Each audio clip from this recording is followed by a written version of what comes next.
Boa noite!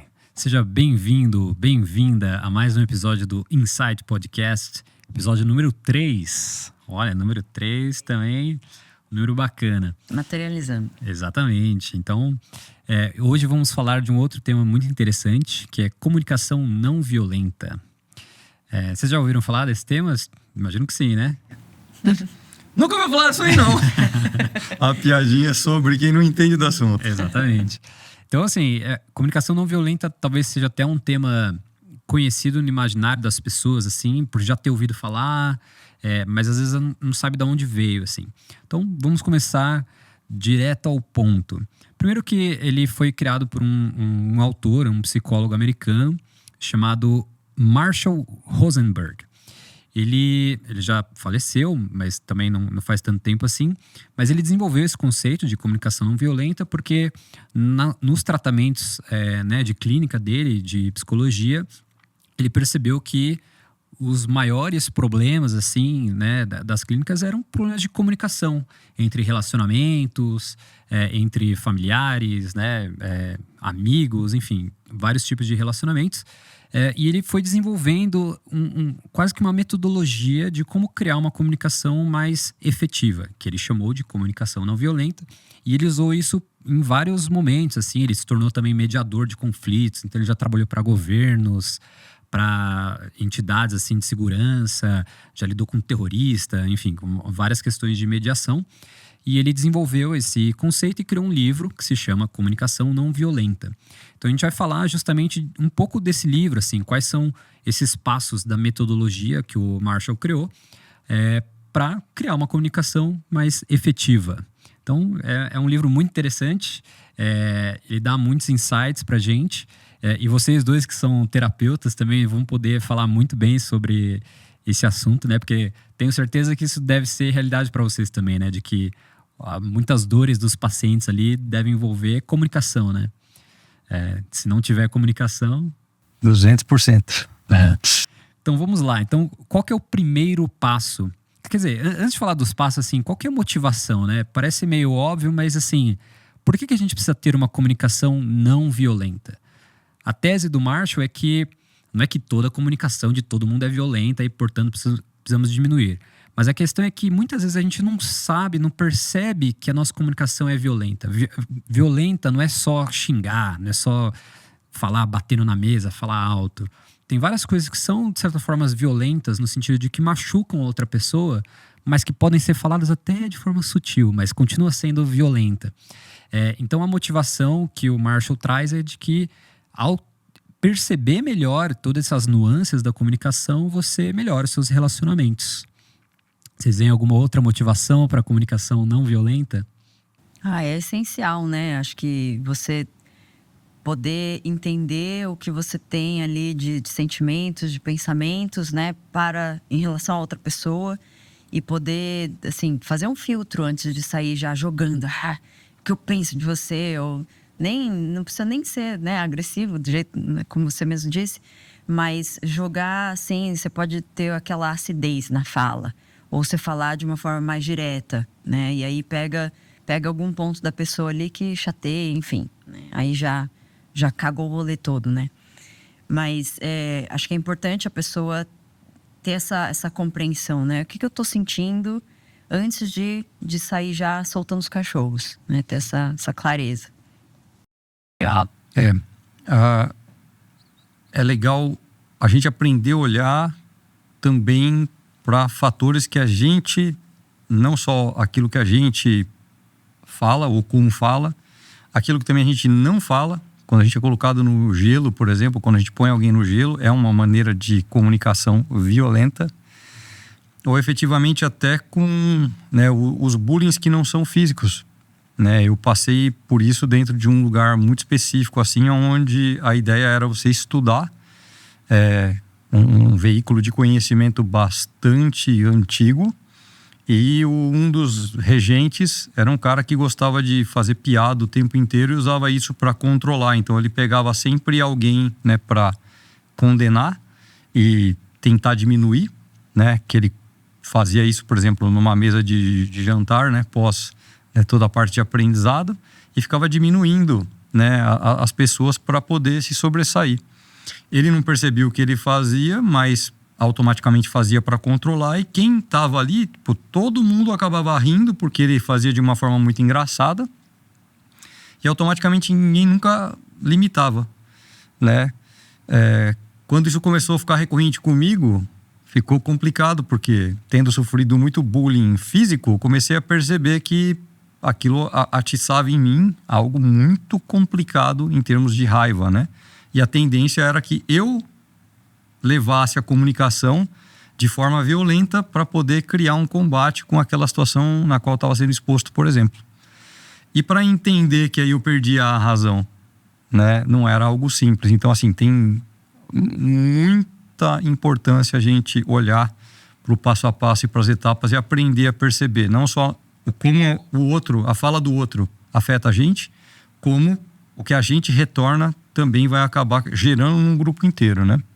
Com certeza. Então, eu acho que, como eu falei, é um pouco óbvio de que todos precisamos melhorar nossa comunicação, mas a gente vai fazer os passos a passo aqui e vai ver que, mesmo que as coisas pareçam intuitivas e óbvias, muitas vezes a gente não faz. Então, acho que vai ser muito legal a gente tratar desse assunto. Então, vamos aos passos. Então, primeiro um resumo de cada passo, depois a gente entra mais a fundo. Então, o Marshall, nesse livro, ele define 4 passos para uma comunicação não violenta. O primeiro passo é você, de fato, observar, sem julgamentos, uma determinada ação. Então, assim, alguém fez algo, alguém falou algo. Primeiro você precisa observar o de fato que está concreto, sem julgamento. Por quê? Porque depois, o segundo passo é aquela coisa que alguém fez ou falou te gerou um sentimento.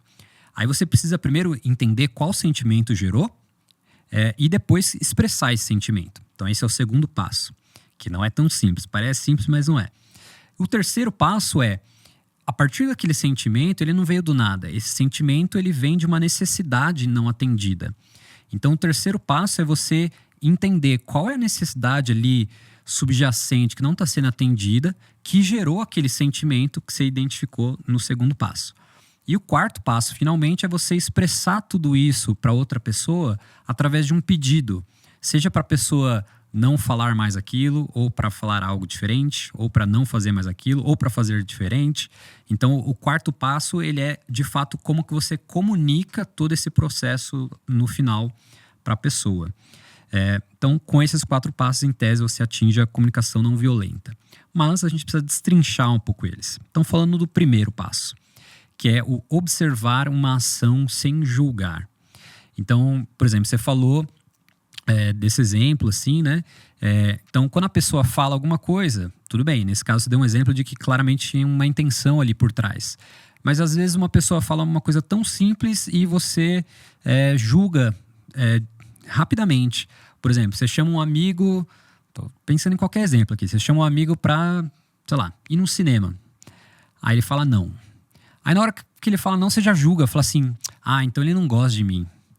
Então esse é um julgamento, você entendeu? É um julgamento de qual é a sensação da pessoa, o que ela tá pensando e tudo mais. Mas você não sabe, ele só falou que não pode. Então, destrinchar isso e de fato primeiro observar o que de fato aconteceu e o julgamento que você está tendo é muito complexo. Você precisa ter um pouquinho de uma distância, né? Uma distância do que você está sentindo, do que você está pensando. E olhar com clareza, assim, o fato. Sempre, o que aconteceu de fato? Foi uma negativa, você recebeu uma negativa do teu amigo, né? A um convite que você fez. Ponto, esse é o fato. Agora, o que você está sentindo e pensando sobre esse fato é seu, né? E é isso que você tem que entender melhor e, né, olhar e, enfim, refletir sobre si.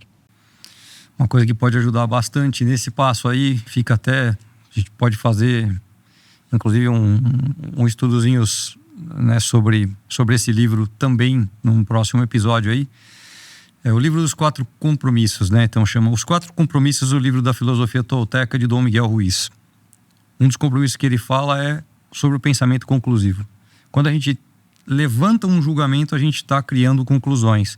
Se as conclusões surgem dentro da gente a partir de qualquer coisa que a gente ouça, inevitavelmente a gente tende a criar uma reação.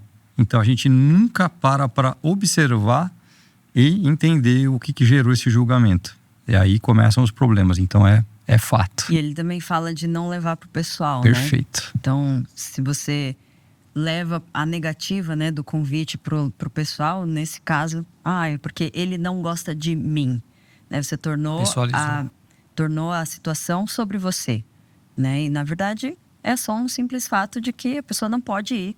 Enfim, e aí você vai descobrir o porquê depois. Exatamente. Se você também não perguntar, você não vai saber, né? Você julga antes, aí já não responde mais o cara no WhatsApp, né? Já era. Tem uma frase que eu gosto muito de um filósofo indiano que se chama Jiddu Krishnamurti, que ele fala assim: observar sem julgar é a maior forma de inteligência.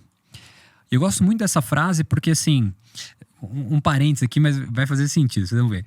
Eu gosto muito de Sherlock Holmes.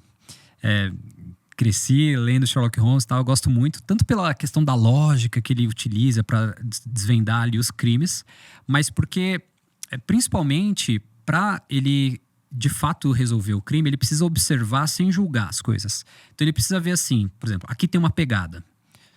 Não quer dizer nada além de que só é uma pegada. Depois que ele vê todos os fatos, aí sim ele vai criando conexões. Mas ele não pode criar conexões antes de ver o todo, porque senão ele começa a criar conclusões erradas, tão simples quanto isso. Então eu gosto muito dessa frase, porque de fato isso necessita inteligência. Se você não tiver inteligência, você vai chegar em conclusões erradas. Então você precisa ter um mínimo ali de calma e inteligência para enxergar todas as possibilidades. Então, nesse exemplo do amigo, é pensar o seguinte: como não levar pro pessoal, né? Do tipo assim, você convidou a pessoa para ir no cinema, a pessoa falou não. A primeira coisa que você tem que fazer é pensar em quais são todas as possibilidades. Ele pode estar ocupado porque tem trabalho. A pessoa pode estar triste e aí ela não quer sair. Ela pode também não querer sair com você. Essa é uma possibilidade. Convenhamos. Mas não é a única, entendeu? Tem várias outras. E você não sabe qual é a real. Então, se você julgar já e ir direto pro ponto que a pessoa que não quer sair com você, você pode estar pulando toda essa etapa. Exato. Então, isso necessita de inteligência. O que é legal e complementar nesse aspecto do livro dos 4 compromissos é que, antes de você concluir, o antídoto para não concluir é questione. Então, assim, né, lógico que a gente vai chegar lá por aqui também, mas assim, chega pro seu amigo e fala assim: eu posso saber o porquê? Né? Tipo, o que está acontecendo, né? Do tipo, tá tudo bem? Antes de você já pessoalizou, antes de começar a ficar gerando conclusões e fazendo uma novela mental, você pergunta. E se não for o momento de perguntar porque não é possível, você corta as novelas mentais e pergunta depois. Anota para perguntar depois. Isso acaba com metade dos problemas, para não concluir. E até uma ansiedade ali, né? Exato. Inclusive, tem uma diferença entre também assim, né? Se foi a primeira vez que você chamou a pessoa e a pessoa falou não, isso é uma coisa. Se foi a 10ª vez e a pessoa falou não, aí isso é diferente também. Então tudo bem, aí você pode... Não tô dizendo que aí você conclui que a pessoa não quer sair com você, mas que tem uma grande diferença entre a primeira e a 10ª vez. E aí a forma até que você vai comunicar isso vai ser diferente. Daqui a pouco, com mais passos, a gente consegue dar esse exemplo de o que você faz quando na 10ª vez a pessoa continua falando não. Então, assim, esse primeiro passo eu acho muito interessante, mas ele é muito difícil, porque é natural. Parece até, não sei se é algum mecanismo de defesa, né, do corpo, assim, meio de já querer julgar a coisa ali, já chegar numa conclusão, mas isso necessita de uma calma, de uma inteligência. Mas eu acho um passo complexo.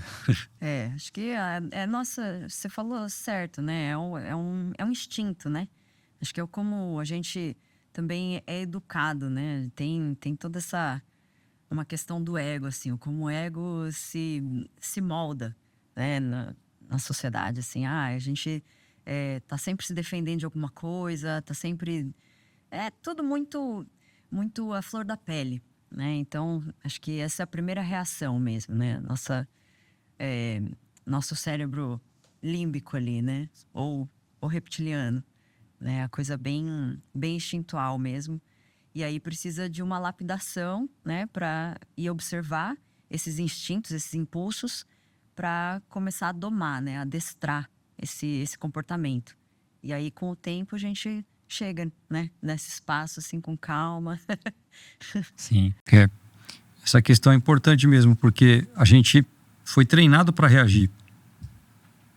Inevitavelmente. Não leva desaforo para casa, não seja bobo, não sei o quê. Então, assim, várias coisas que a gente ouve e levam a gente a esse patamar, né? Então, até voltando no Jiddu, né? A profundidade da frase mostra que se você tiver clean, no caso dele, alguém que tem a mente realizada, ou seja, não julga porque, de fato, existe um espaço dentro da mente sem conceitos ou pré-conceitos. Tudo isso que a gente tem de condicionamentos que faz a gente, né, reagir, não acontecem na mente de alguém que tem, de fato, a mente realizada. Uma mente 100% funcional. A gente ainda não chegou lá, né? Se alguém chegou aqui, está comendo quieto, né? Então, efetivamente falando, a gente, aplicando pequenos passos, vai criando um melhor treinamento mental, né? Domando a mente, que nem a Ká falou. O Marshall, no livro, ele coloca algumas técnicas muito simples, na verdade, mas são extremamente efetivas de como evitar o julgamento prévio ali, né? Então, ele fala assim que o uso de algumas palavras deveriam ser evitadas. Então, sempre que você usa palavras tipo sempre, nunca, toda vez, você tá já julgando. Então, como se fosse assim, vamos supor, porque a gente morasse junto, ela assim, pô, você sempre deixa a louça suja. Primeira coisa se você usa essa expressão, você sempre deixa a louça suja, não só você tá julgando a pessoa ali, mas a pessoa já vai se sentir atacada. Então, assim, você já criou um conflito pelo fato de você falar, você sempre deixa a louça suja. Quando, de fato, qual que é a observação? Tudo bem, a pessoa pode ter deixado 722 vezes a louça suja, mas provavelmente, quando você usa a expressão você sempre deixa a louça suja, você está se referindo de repente, às 2 últimas vezes. Então, assim, é muito diferente você extrapolar 2 para sempre, você entendeu? Então, só que a gente pula muito rápido aconteceu uma vez, 2 vezes você já fala, você sempre deixa a louça suja. Mas não, às vezes a pessoa tá com um estresse, não sei o quê. Não tô dizendo que não é pra lavar a louça, gente. Só tô dizendo que quando você usa esse tipo de palavra, sempre, você nunca me dá atenção. Sempre que você usa essas palavras, você tá julgando e você tá criando um conflito ali. Uma outra ferramenta que ele também fala é que, assim, se você usa a palavra né, no sentido de e algum adjetivo da pessoa, você também tá julgando. Então, assim, você é preguiçoso. Você é lento. Você não tem visão. Toda vez que você fala isso, você tá julgando a pessoa, você tá criando uma crítica ali que a pessoa pode se sentir mal e você pode estar criando até o que é chamado de profecia autorrealizável, né? Vamos supor assim, num casal, você tem lá o que deve ser, aí vocês podem falar se é verdade, mas assim, eu diria que deve ter muito casal, né, que vai fazer terapia, às vezes, cuja reclamação da mulher, assim, meu marido não conversa comigo e tal, ele fica lá. E aí o que ela fala pro marido?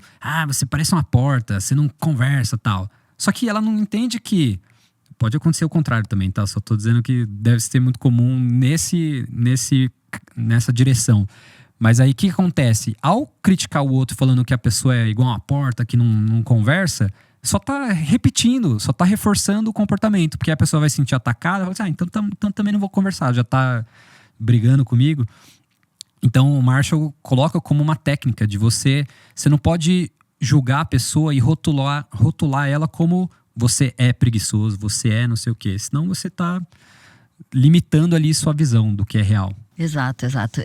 Esse tipo de rótulo, assim, né, julgamento, são prisões, né? Porque você aprisiona a pessoa, porque você já rotula e fala, você é preguiçoso, e você também aprisiona teu próprio raciocínio, porque daí você está colocando verbalmente ali em voz alta que aquela pessoa é preguiçosa. Então isso é uma afirmação, isso é uma verdade. Então você vai pautar suas ações, enfim, tua fala em cima desse raciocínio, né? Então é uma prisão tanto para você quanto para outra pessoa. Você é preguiçoso, ponto final, né? Aí tá todo mundo ali rodando em cima dessa afirmação. Exato. É interessante olhar para isso analiticamente também, né? Porque o que a gente em algumas teorias chama de mensagem bruxa, né? Então os pais e mães, professores, tomem muito cuidado quando rotularem uma criança, né? Do tipo, é exatamente isso. Ai, como é preguiçoso. Ai, como é vagabundo. As palavras, elas vão ganhando peso e elas vão mudando e vão sendo atualizadas quando a gente vai crescendo. Vagabundo não tem só uma conotação. Preguiçoso não tem só uma conotação. E automaticamente se importa, e quando alguém ouve demais, ela acredita que é. Quando ela acredita que é, ela toma posse daquilo e passa a usar isso a favor. E vira é o que a gente chama de... Exato. Vira muleta, vira bengala, né? E automaticamente vira um limitador na vida da pessoa. Inevitavelmente, por isso a gente tem que tomar muito cuidado. Também está nos 4 compromissos, que é o seja impecável com sua palavra. A gente tem que prestar atenção no que a gente está falando, o que acaba indo para a solução, né, de uma comunicação não violenta. Tudo está interligado aí. Com certeza. Então, assim, naquele nosso exemplo do convidar o amigo para ir no cinema, se ele fala não, sem o primeiro passo, você provavelmente não iria responder, ia ficar triste, ia falar, ele não gosta de mim. Agora, com o primeiro passo, você já poderia dizer assim, fiquei triste que você não quis ir comigo. Mas vamos melhorar ainda essa comunicação com os outros passos. Mas, por enquanto, já evoluímos de não responder mais a pessoa, de achar que o cara não gosta de você, para, olha, eu fiquei triste que você falou não. Se identificar que ficou triste já tá legal também. Pô, fiquei triste, meu cara não quis ir no cinema. Mesmo que você não fale, né? Se identificar já é top. Exato, Que é justamente o segundo passo aqui. Então, que é de entender e expressar quais são esses sentimentos. E aí, nisso eu já coloco um grande desafio, porque até no livro o Marshall fala, que eu achei muito engraçado, que ele fala assim, a gente tem, geralmente, no nosso vocabulário, mais palavras para falar mal dos outros, para criticar os outros, do que palavras de sentimentos. Então, eu trouxe até aqui uma lista, não é a lista completa, mas eu vou falar só alguns, assim, para você ver como os sentimentos têm muitas nuances, né? Não é tão preto e branco, assim, tô triste, tô feliz. Então, ele coloca algumas aqui, por exemplo, de sentimentos de quando suas necessidades são atendidas.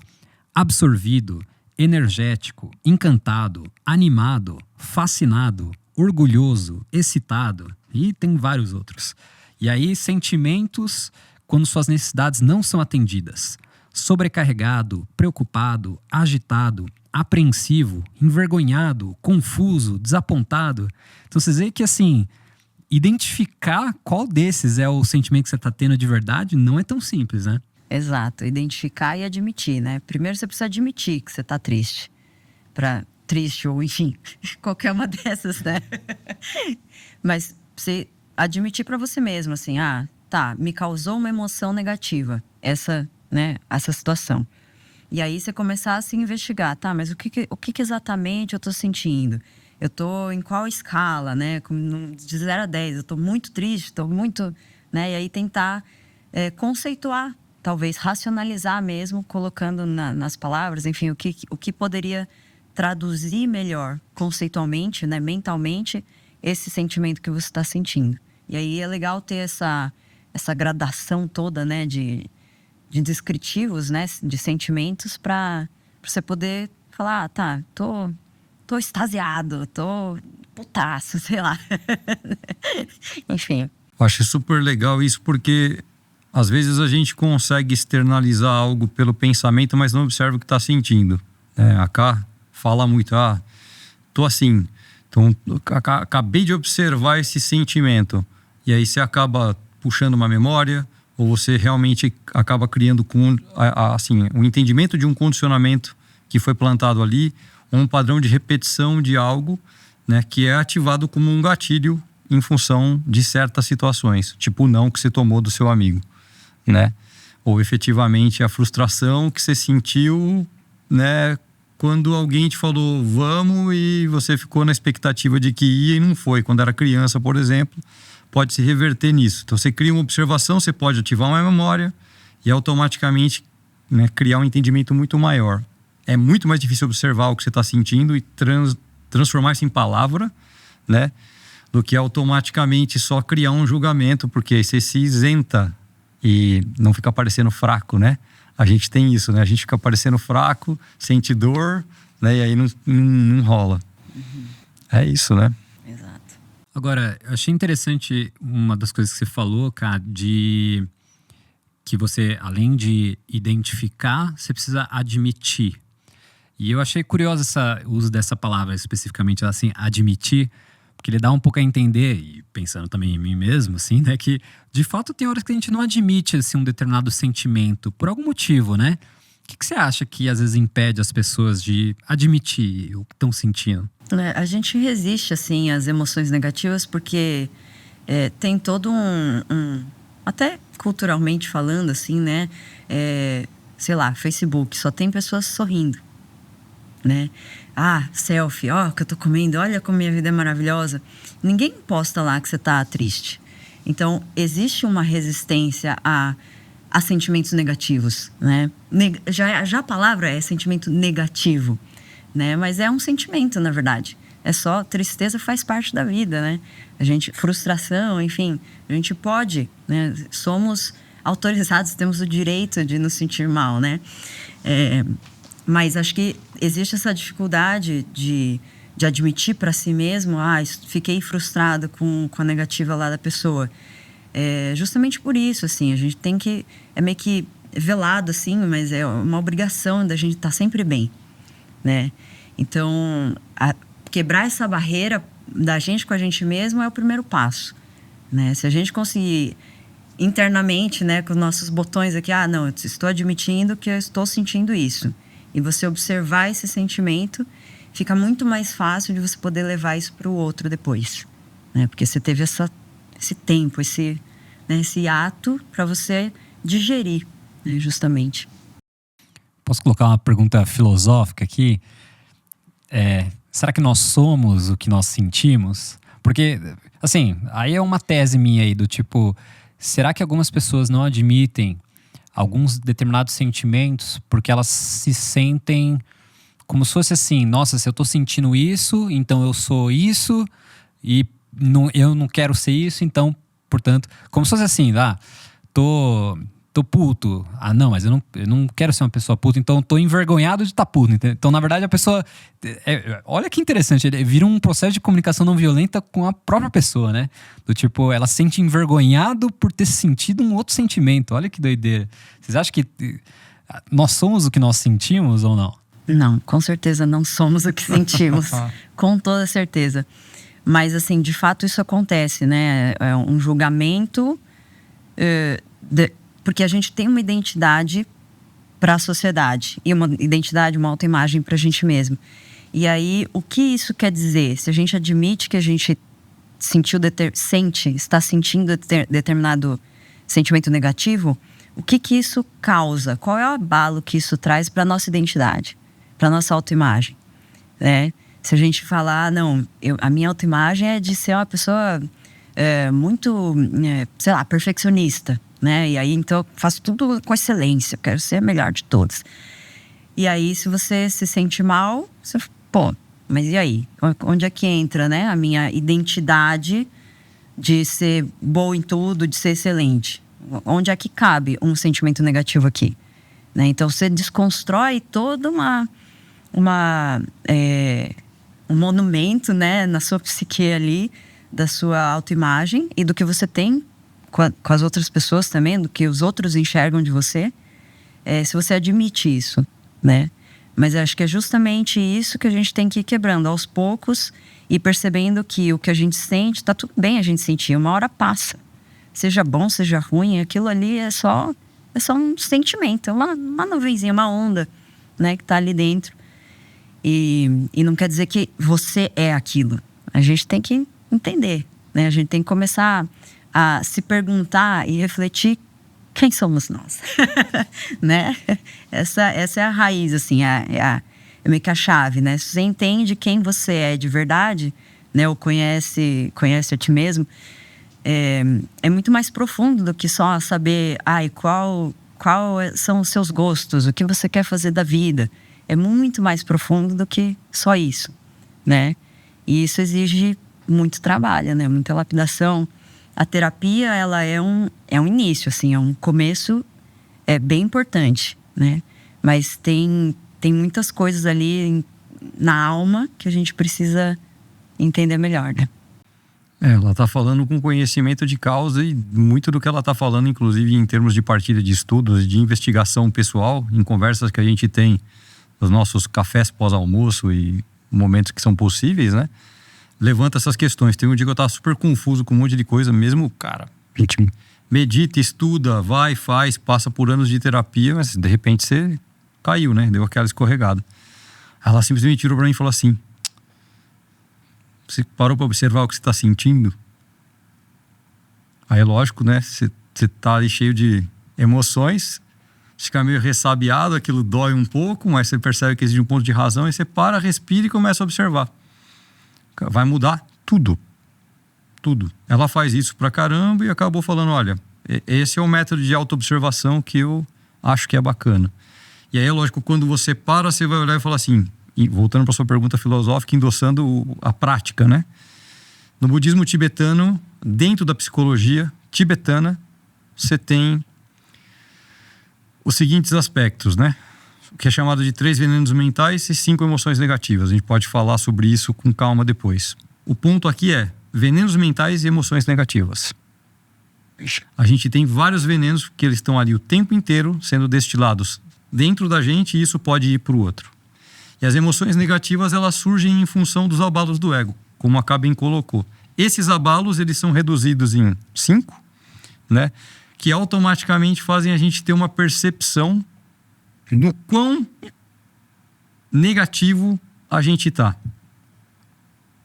E essa negatividade faz com que a gente externalize, infelizmente, coisas para os outros. Mas o ponto é, tá tão insuportável dentro de mim que eu preciso acabar colocando esse veneno para fora. Então, quando você começa a criar uma identificação com o que você está sentindo, mesmo que de forma reduzida, seja através do guia que a gente está vendo aqui, né, pautado no livro, seja buscando essas outras, né, culturas, é inevitável você olhar e falar assim: meu, eu tô realmente sentindo isso. Esse é o veneno que está me pegando, essa é a emoção que está desagregando.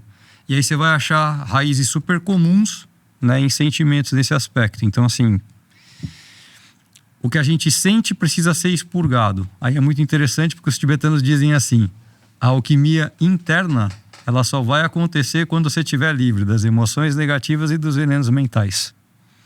O que isso significa? Você vai purificar isso tudo e transformar em virtudes. E automaticamente esse é um trabalho que ele vem com as práticas internas, com meditação e com o diálogo. Que por sorte estamos tendo aqui, né? Com vocês. Então eu diria que sim, né? Um passo super importante, e o Marshall coloca muito disso, assim, né?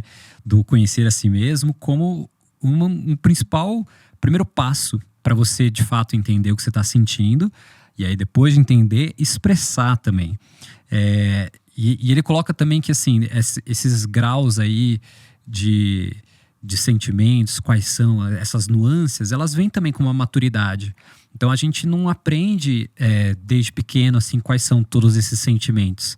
Então você precisa ir desenvolvendo um mecanismo de diferenciar o que é estar envergonhado de estar bravo, entendeu? Porque às vezes a coisa pode vir meio mascarada, assim. Você tá sentindo meio bravo, mas na verdade você tá envergonhado, porque aí é aquela coisa que a gente tava falando. Você tá envergonhado com outra coisa que você sentiu, entendeu? Às vezes, e não necessariamente vem um sentimento só também, né? Então tem essa complexidade. Às vezes vem uma gama ali de coisas ao mesmo tempo. Destrinchar isso não é tão simples, né? Tanto é que, assim, o próprio Marshall coloca que para você identificar, uma das técnicas também é você primeiro tirar o julgamento do que o outro está fazendo com você. O sentimento, ele é seu. Então você tem que entender o que é seu e não o que o outro está fazendo com você. Então, por exemplo, ele fala para a gente evitar palavras que são, na verdade, julgamentos. Por exemplo, abandonado, ignorado, atacado, rejeitado. Todas essas palavras envolvem uma ação de outra pessoa para com você. Então, usando o exemplo do rejeitado aqui, que é um bom exemplo. Assim, eu me sinto rejeitado por você.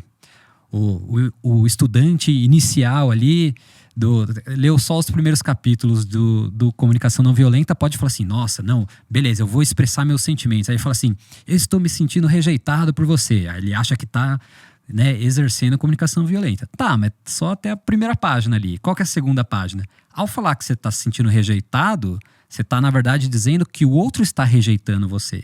Então você tá terceirizando o seu sentimento pro outro. Você tá falando assim, ó, você que tá me rejeitando, não sou eu que tô me sentindo triste porque eu tenho uma necessidade de conexão com pessoas. Você que tá me rejeitando. Então, é isso. O Marshall, ele coloca que a gente precisa evitar essas palavras que, na verdade, estão falando sobre o outro e não sobre os nossos sentimentos. Então, não terceirizar esses sentimentos. Então, nesse exemplo falar assim, eu me sinto rejeitado por você. Você está dizendo que a pessoa está te rejeitando. E não que você que está triste, que você tem uma necessidade de conexão. Então a gente precisa evitar, ao definir os nossos próprios sentimentos, palavras que na verdade estão dizendo sobre o que o outro está fazendo com você. Então, rejeitado, ignorado, atacado. Então ele sugere, por exemplo, ao invés de falar eu me sinto rejeitado por você, eu me sinto triste quando você não responde minhas mensagens. Pronto. Mudou muito. Você assumiu o seu próprio sentimento. Você falou assim, eu que tô me sentindo triste. Você não tá fazendo nada de errado, tá? Tá tudo certo. Mas assim, fiquei triste. Aí depois você pode fazer algum pedido, mas a gente vai chegar lá. Mas essa é uma coisa que eu achei muito interessante do livro. Às vezes a gente fala assim, o principiante ali da comunicação não violenta, né? Ele fala assim, aí ele começa a usar tudo. Assim. Ele até fala no livro, ele fala assim, a pessoa que começa a desenvolver a comunicação não violenta, ela começa a ficar meio chata. Porque ela começa a falar assim, eu sinto tudo. Aí ela começa a falar, eu me senti atacado com o que você falou. Eu me senti não sei o quê. Tá tudo bem, a pessoa tá meio que aflorando ali os sentimentos de certa forma. Porque também tem muita gente que para não criar conflitos, ela começa a abafar os próprios sentimentos, né? Que eu acho que esse é até outro episódio. Mas assim, essa pessoa começa a ficar meio chata de falar... Tudo é culpa do outro e o sentimento é o outro que tá fazendo. Mas a pessoa não assume o próprio sentimento. Então essa é uma coisa que ele coloca que é difícil de fazer, né? Mas é comum, né? A mente, ela adora fazer isso. Sempre a culpa é do outro. É difícil a gente assumir, né, nosso próprio sentimento. E é uma recorrência, né? Acho que a gente tem que estar bastante atento, assim, para justamente esse tipo de frase, assim, você me rejeitou, né? É sempre essa terceirização, justamente, né? É comum. A mente é um mecanismo instintual, até. Até porque a gente, quando vai para uma etapa assim, a gente vai ter que olhar para as dores que geraram isso em primeira instância, né? Então, vou dar o exemplo que eu dei no começo, né? Então, tô eu dentro de uma mesa onde você tem uma figura de autoridade com várias outras pessoas. Começa com uma piada. Você é evidenciado, você parece querido. Então, você está se sentindo querido. Aí, daqui a pouco, você está se sentindo exposto. Quem está se sentindo exposto sou eu. Os outros estão se divertindo. Então, de alguma forma, eu me sinto inadequado, diferente dos outros. Por que eu estou sendo exposto? Aí que você identifica que você está sofrendo bullying. Que é praticamente a mesma coisa que o bullying físico. Você não é bom de esportes coletivos, então você fica por último. Tá todo mundo rindo da sua cara. Então quem tá se sentindo assim sou eu. Agora, como que eu vou externalizar isso sem saber que existem ferramentas? É mais fácil você estourar. É mais fácil você pôr para fora de uma outra forma. Logicamente, se você identificar, você vai atacar, entre aspas, a pessoa com um repertório de coisas do como você está se sentindo. O que também não é uma boa, porque... vai continuar sendo alvo de piada. Porque você fala do jeito que você está se sentindo, as pessoas vão começar a te chamar de afrescalhado, né? Vão falar que você é muito emotivo e vão te apelidando de várias outras coisas. Então também não vai resolver. É muito mais difícil a gente chegar a cumprir as etapas, né? E falar assertivamente o que a pessoa precisa ouvir para que de fato haja clareza. Ou colocar isso como limitador. Coisa que a gente deveria ensinar para as crianças. Desde pequenas. Não é do tipo, não leva desaforo para casa. É estabelecer um diálogo, é bem diferente disso. E eu acho que nesse que você falou de quando você admite seu sentimento. Então assim, já foram vários passos, né? Você identificou, aí você admitiu para si mesmo, e aí você comunica pro outro, você ainda é zoado. Então tem esse problema. Só que eu fico imaginando qual também são as consequências de... concepções culturais, assim, que vão impregnando ali nas pessoas. Por exemplo, questões de gênero, né? Então, assim, eu mesmo cresci, sei lá, eu tenho 33 anos, mas cresci muito ouvindo assim, não, menino não chora, menino não pode ter medo, não sei o quê. Então, é uma questão, assim, de gênero que não tem nada a ver, só que você vai criando isso nas pessoas, aí, assim, o que pode acontecer com uma pessoa que ouve isso a vida inteira? No momento que a pessoa sentir medo, ela começa a externalizar isso como raiva, por exemplo, ao invés de admitir que ela sente medo, porque ela sempre ouviu que não pode ter medo. Então, assim, como que vocês acham que essas concepções culturais podem afetar essa percepção do próprio sentimento, assim? Vocês acham que tem um papel importante, médio? Nossa, isso eu acho que é a base, assim, né? Fundamenta o ego da pessoa, né? Acaba que, se você ouve, né, desde pequeno, assim, acaba que aquilo solidifica ali de uma forma que vira pessoa, né? Vira pessoa. Ela se identifica de tal forma que ela só vai saber reagir daquela forma, né? Então, assim, a primeira coisa é você entender que isso acontece, né? E aí você precisa... Normalmente, o que acontece é você sofre muito com as consequências desse tipo de, né, pensamento, da sua própria identidade. Você sofre até chegar um momento em que você resolve ir para terapia, você resolve fazer alguma coisa para parar de repetir o mesmo padrão, né? E aí você toma consciência do que está acontecendo, que existe, né, por trás de tudo isso. Você sente, né, das consequências que suas atitudes te trazem, né? Você tem uma coisa cultural ali que foi sedimentando na sua psique, enfim. É essencial entender, né? Ter clareza desse processo. Perfeito. Pegando exemplo em cima do que a Ká falou, pegando exemplo do que você disse, né? Solidifica a ideia de que você não pode chorar. O malefício disso. Pensando em medicina oriental. A água está intimamente ligada ao mundo emocional. Suas emoções são água. Você não põe água para fora, você está represando. Se você ficar com raiva, você está submetendo ela ao fogo. Você vira uma panela de pressão. Daqui a pouco você tem infarto. Simplesmente porque você ouviu que não pode chorar. Enfrentar pode, ficar com raiva pode, chorar nunca. Porque isso não é coisa de homem. Né? Mas ficar com raiva e ficar reativo e enfrentar pode. Deve, aí tudo bem, bato palma, né? E aí? Tá olhando pro que tá sentindo? Não. Então, se não tá fluindo, vira uma panela de pressão. Submete a água ao fogo em alta pressão e vê o que acontece. Deixa lá, bum, uma hora estoura. É a mesma coisa com a gente. E aí isso pode, né, pode até, sei lá, não ser um ataque no seu corpo. Mas pensa se despejar anos de dor em cima de uma pessoa. Acabou o seu relacionamento com a pessoa. Seja de amizade, seja um relacionamento íntimo, seja dentro de uma família. Porque simplesmente você represou porque não podia chorar. Vale o preço? Pois é, e eu costumo achar que a coragem nesse sentido, para usar um sentimento, é muito mais fácil enfrentar dragões e sei lá o quê, do que às vezes enfrentar os seus próprios sentimentos ali, né? Qual que é aquela frase famosa do melhor guerreiro, o quê? Melhor guerreiro é aquele que vence a si mesmo. Exatamente. Adorei a alegoria dos dragões, porque teve uma época muito dura na minha vida, eu falava assim, preferia, ao invés de estar passando tudo isso, situações de adversidade de vida, preferia estar no campo de batalha matando dragões igual era no RPG. E preferia mesmo, porque de fato seria mais fácil. Você vai para uma ação e você está com tantos problemas que você quer materializar, né? O seu dragão interno num dragão externo ali. Né? Pois é, e aí isso entra no próximo passo, o terceiro passo, que é, no final das contas, esse sentimento, seja lá qual for, ele é gerado com base em alguma necessidade que não está sendo atendida, né? Ou, no caso de um sentimento positivo, o contrário, né? É uma necessidade que está sendo atendida.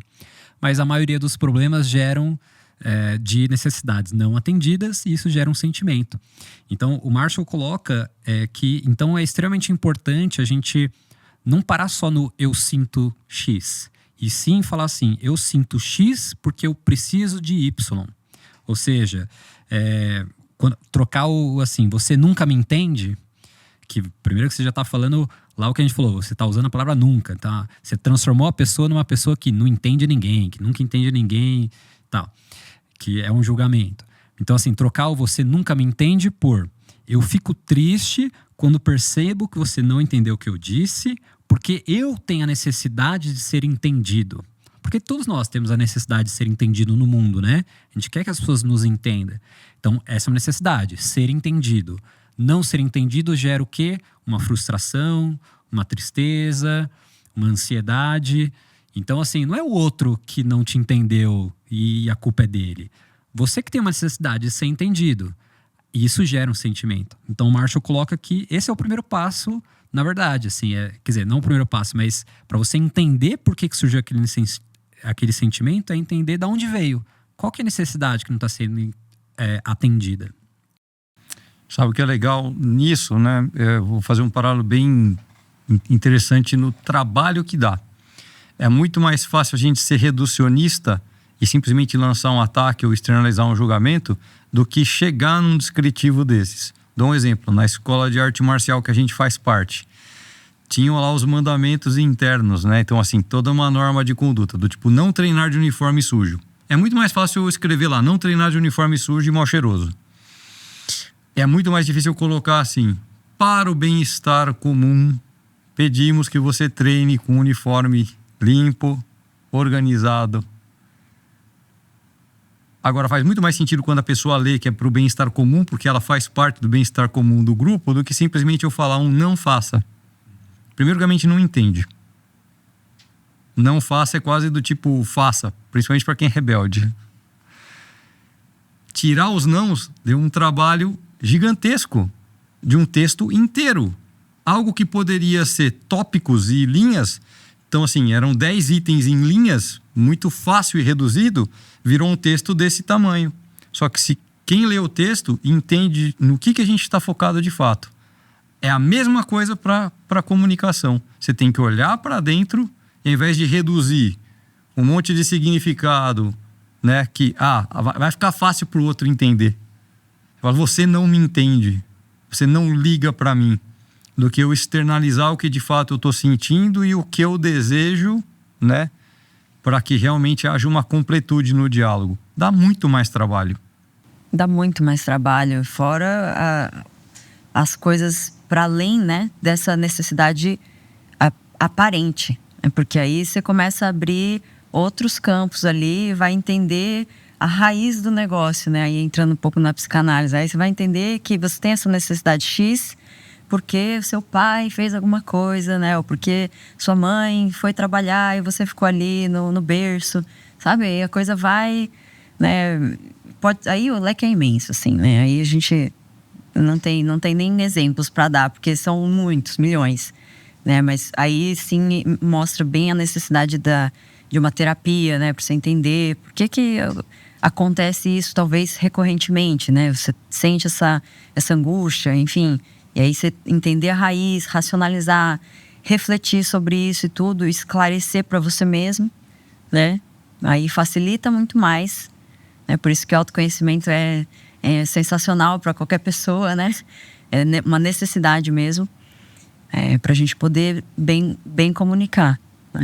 Porque eu acho que essa falta de autoconhecimento, ela gera, parecido com o que a gente estava falando antes, de a pessoa sentir uma vergonha, de repente, por um certo sentimento, eu acho que isso se aplica também aqui na necessidade, porque assim, se ela não tem o autoconhecimento para saber que ela tem necessidades, que ela tem necessidade de ser entendido, de ser amado, de ter afeto, de ter conexões, enfim, todas as necessidades do ser humano, se ela não admite isso, ela nunca vai conseguir externalizar isso. E ao não externalizar, você diminui suas chances de conseguir. Então o Marshall, ele fala no livro também que ele fala assim, é meio bobo, mas se você expressa o que você precisa, você pode conseguir.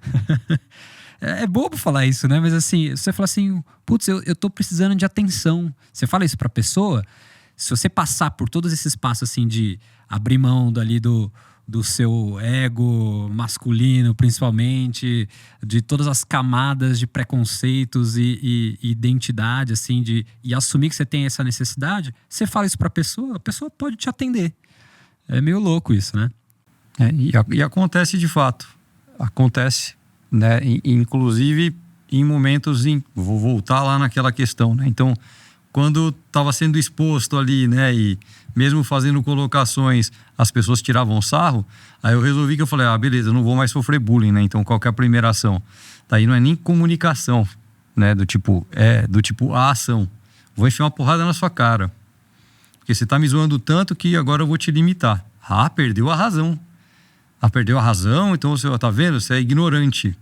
Aí pronto, aí vira um problema maior ainda, porque além de tudo que você está sentindo, você tem que lidar com ser ignorante, né? E a pessoa sai impune na visão dos outros. E aí eu tenho que ficar preocupado com a visão dos outros. Funcionou? Não funcionou. Então assim, tá bom. E aí, como que a gente resolve então? Né? Então, depois de fazer todos esses 3 passos, chegar no como você está se sentindo, aí você tem como realmente criar uma nova porta de oportunidade para que aquilo seja mudado. Mas isso exige um outro grau de coragem e de descamar justamente a dor principal do ego, que é lidar com a fragilidade, cara. Tô frágil pra caramba, ok. Quando eu admito a fragilidade e externalizo, quem é que pode me fazer mal? Nem eu, nem a minha mente e nem ninguém. Diga-se de passagem, quem não assistiu, assista o 8 Mile do Eminem. Verdade. Tá lá. Nossa, lembrei agora. Tá lá. Você pega e vê esse filme, ele passa por esse processo inteiro. E como que ele resolve? Não vou dar spoiler, assista no filme. Mas ele resolve dessa forma. Quando ele externaliza tudo que é de fragilidade. Você coloca, né, no caso do filme, assim, você põe a fragilidade como teu escudo ali, né? Acaba que você mesmo admitindo aquilo vira a tua força. No livro o Marshall também coloca essa expressão da fragilidade, que ele chama na verdade de vulnerabilidade, né?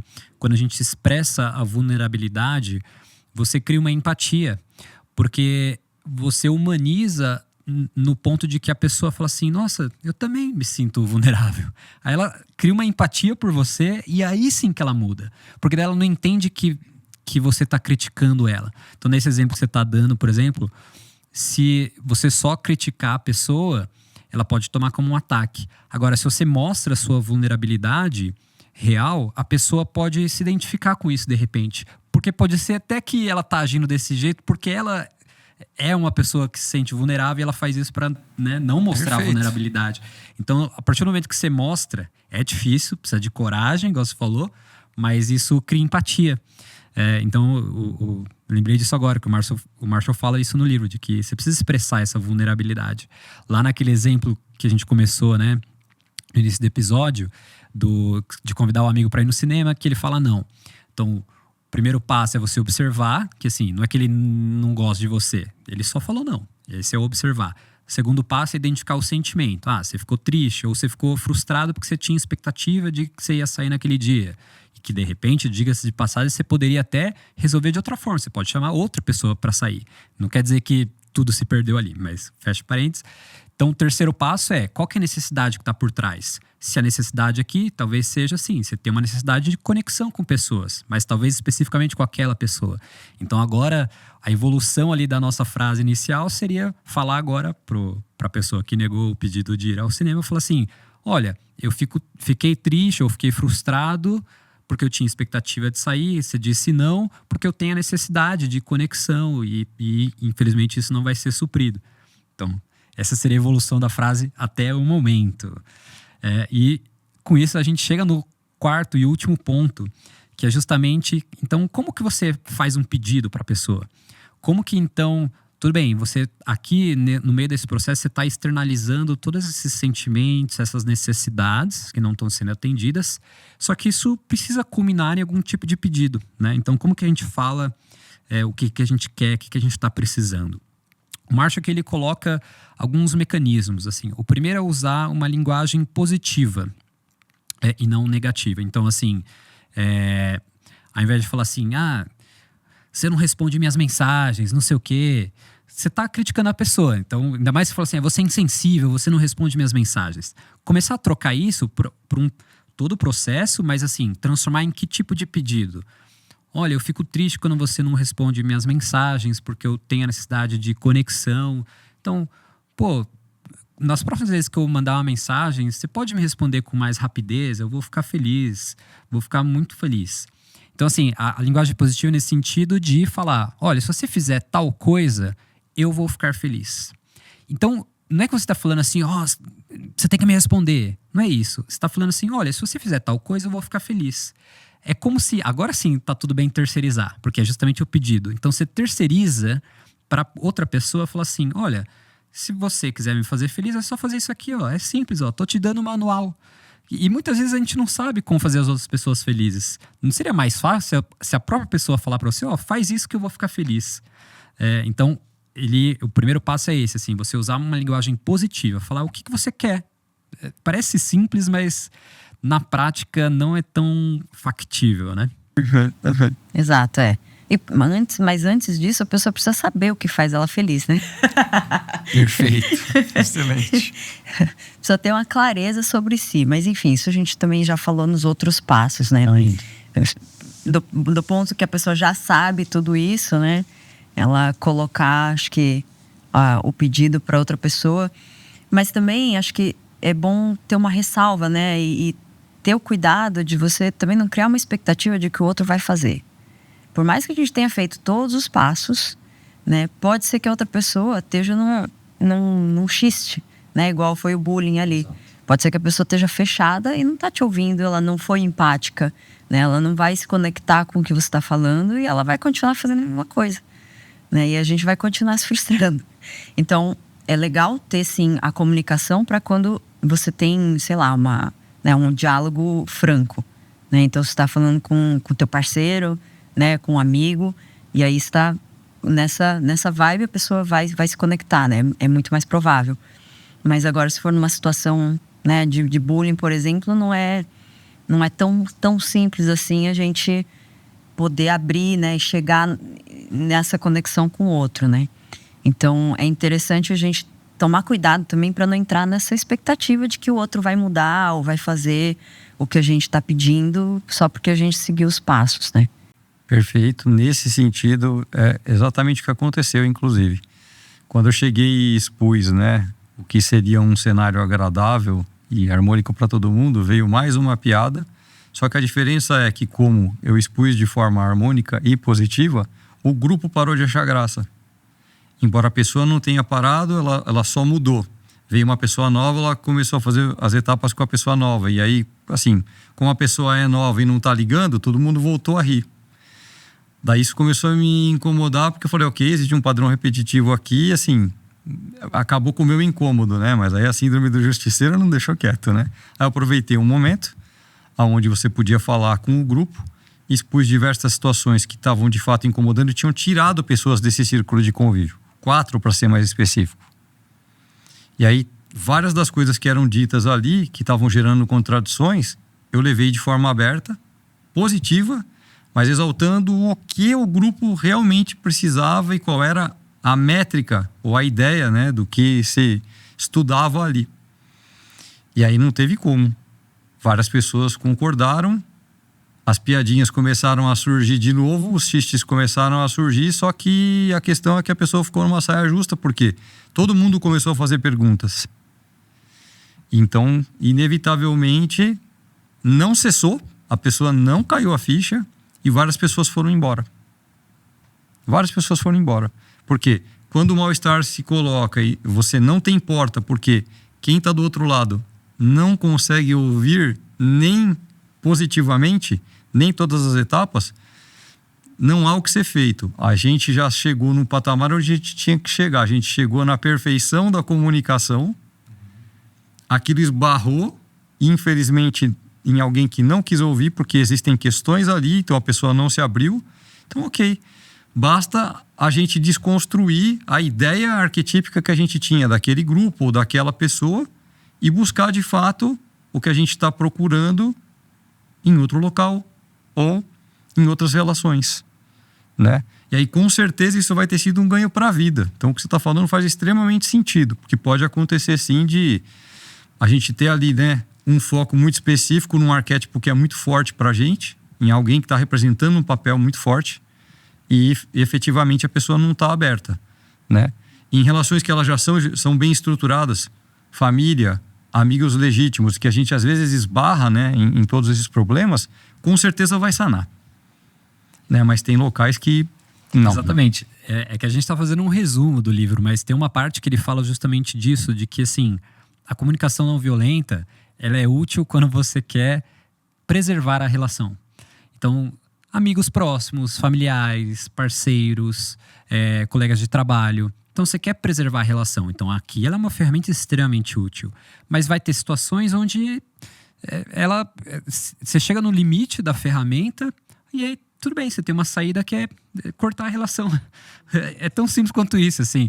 Porque, ou seja, isso que você falou, eu concordo totalmente. E o Marshall, ele cria essa válvula de escape que é, olha, tem momentos que a sua melhor solução é cortar a relação. E tá tudo bem. Mas o ponto aqui esse é um caso extremo, talvez. Qual que é o caso mais normal? As pessoas têm problemas de comunicação com quem está em casa, com a família, com o filho, com o pai, com a mãe, e com colegas de trabalho e tudo mais. E esses problemas podem ser resolvidos muito mais facilmente usando a comunicação não violenta. Perfeito. De uma forma amorosa, né? Onde tem cuidado, né? Onde as pessoas se importam umas com as outras, tem uma relação ali, um laço. E aí, com certeza, é uma forma excelente, né? Da gente poder expressar, enfim, o que a gente sente, né? E ter essa ponte, né, entre as pessoas para os dois lados se sentirem à vontade, né, para se expressar. Perfeito. E fazendo um fechamento com os 4 compromissos aí, só para aproveitar a ponta, né? Se você faz isso, você deu o melhor de si, que é o 4º compromisso. Deu o melhor de si. Daí não tem como a sua mente falar que você não fez o melhor. Ô, louco, linkou todos os pontos. Filósofo. Então aí. É justamente isso, assim, né? A comunicação não violenta, ela é uma ferramenta para quando a gente quer, então, preservar as relações e para a grande maioria dos nossos problemas são esses, né? A gente geralmente não fica mastigando muito, sei lá, uma briga no trânsito. Às vezes sim, né? Mas às vezes os nossos maiores problemas na nossa vida são com relações diárias ali. Então, aqui onde eu acho que a comunicação não violenta brilha. Então, resumindo, os 4 passos da comunicação não violenta. Primeiro, observar o que o outro fez ou falou, só que sem julgamentos. E aí você identifica e expressa os sentimentos que você teve. Segundo passo. Terceiro passo, você vai tentar identificar qual que é a necessidade não atendida que gerou aquele sentimento. Porque sem essa necessidade, você não consegue fazer o 4º passo, que é pedir para o outro algo a ser feito ou deixar de ser feito, justamente para mostrar qual necessidade você precisa suprir. Então, agora, no nosso exemplo lá do chamar o amigo para ir no cinema, você consegue completar a frase, que seria assim: olha, eu fiquei triste que você falou que não poderia ir no cinema porque eu tenho a necessidade de conexão. Então, tudo bem, então, se a gente marcar para um outro dia, pronto, esse é o pedido.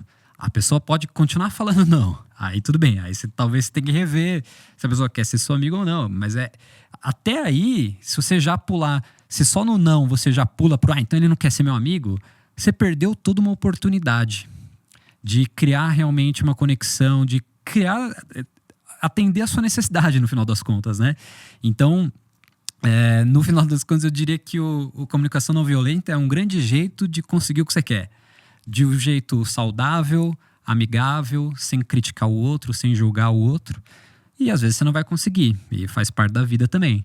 Só que quantas vezes a gente perde, não consegue o que a gente quer só porque a gente não falou. Só porque a gente não teve a paciência e a inteligência e o autoconhecimento de saber o que a gente quer e o que a gente precisa.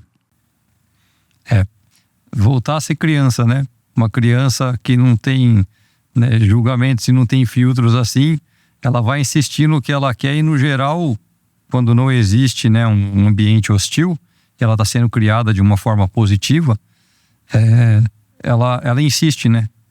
Tio, vamos no Rio? Aí o tio, agora não dá, tô cansado. Aí daqui a pouco ela volta, já descansou? Né? Porque ela tá lidando com o que é objetivo, ela não tá sentindo negação e nem nada, né? Então ela tá lidando com aquilo. Se ela perceber que efetivamente não vai dar, ela vai por outro tio.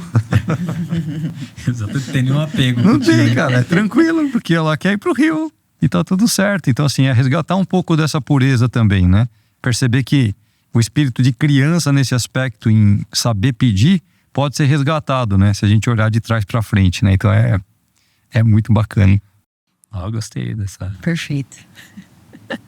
Então, com isso encerramos o nosso resumo sobre o livro Comunicação Não Violenta. Esperamos que agora, com essas novas ferramentas, vocês possam aplicar um pouco mais na vida de vocês. Não é tão simples quanto parece. É um trabalho de vida, eu diria. E a gente... Só que tem um ponto positivo aqui. Conforme você vai treinando, assim como um esporte, assim como uma arte marcial, você vai ficando melhor. Você vai ficando melhor em entender que sentimento que você está tendo. Você vai ficando melhor em que palavra que usa em cada momento, como expressar a sua necessidade, né? Então, a gente vai ganhando uma habilidade ao longo do tempo. Então, não se sintam acanhados ou começar a usar e falar assim, não funciona. Não, espera, vai treinando. Tem a vida inteira para usar. De fato, é um projeto de vida. Então, gosto muito desse tema. Espero que vocês tenham gostado. Todos os links dos nossos perfis estão aqui na descrição, tanto o link do canal. Aliás, deixa o like, comenta, compartilha com seus amigos. Não precisa pagar o like, não, é só curtir aí, é de graça. Mas ajuda bastante a gente a levar esse projeto que está começando para mais pessoas. Então, por favor, nos ajudem com seu like, seus comentários. A gente quer gerar mais insights. A gente teve vários, espero que vocês também. É isso aí. Valeu, pessoal. Até a próxima. Até. Até.